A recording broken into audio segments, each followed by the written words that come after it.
Hello guys, আসসালামু আলাইকুম। আজকে একটা ডিমের নতুন রেসিপি নিয়ে এসেছি। আর আজকে সব বেশিরভাগ জিনিসই হচ্ছে ঘরোয়া জিনিস ব্যবহার করার চেষ্টা করেছি।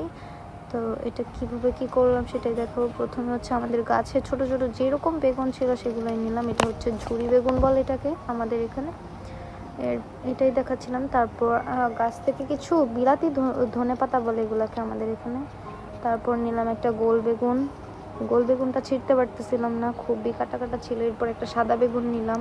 সাদা বেগুনটা যদিও একটু কেমন জানি দাগ দাগ ছিল। তারপর আরও কিছু বেগুন নিলাম। এটা আমি কি রেসিপি রান্না করছি আমি নিজেও জানি না, এটা নতুন করে আবার শুরু করলাম। কিছু নিলাম হচ্ছে রসুনের কোয়া, পেঁয়াজ, টমেটোগুলোও আমাদের গাছের ছিল। তারপর আমি হচ্ছে গিয়ে কাঁচামরিচ আর হচ্ছে পেঁয়াজটাকে পাতায় বেটে নিয়েছি। তারপর আমি এখানে 6টা ডিম নিয়েছিলাম। কিছুটা কাঁচা পেঁয়াজও রেখেছি কুচি করে। এরপর আমি জিরাটা ভেজে টেলে নিব। তারপর সব কিছু কষিয়ে নিচ্ছি। কষিয়ে নিয়ে কিছুক্ষণ ঢাকা দিয়ে রেখে তারপর পানি দিয়ে দিব এতে। এরপর যখন একটু হয়ে আসবে, টমেটো আর হচ্ছে পেঁয়াজ এগুলো একটু কষিয়ে আসলে সব কিছু নরম হয়ে যাবে। তার মধ্যে আমরা কিছুটা বেশি করে একটু পানি দিয়ে দিব, যেন আমি ডিমটাকে হচ্ছে গিয়ে সিদ্ধ করে দিব না।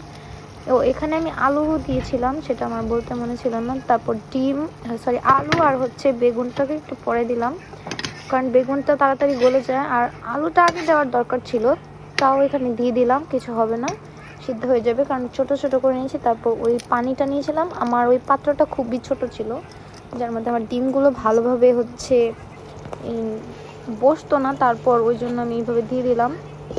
এইভাবে করে সবগুলাই দিয়ে দিয়েছি। এটা খেয়ে দেখবেন অনেক মজা হয়। তো আল্লাহ হাফেজ।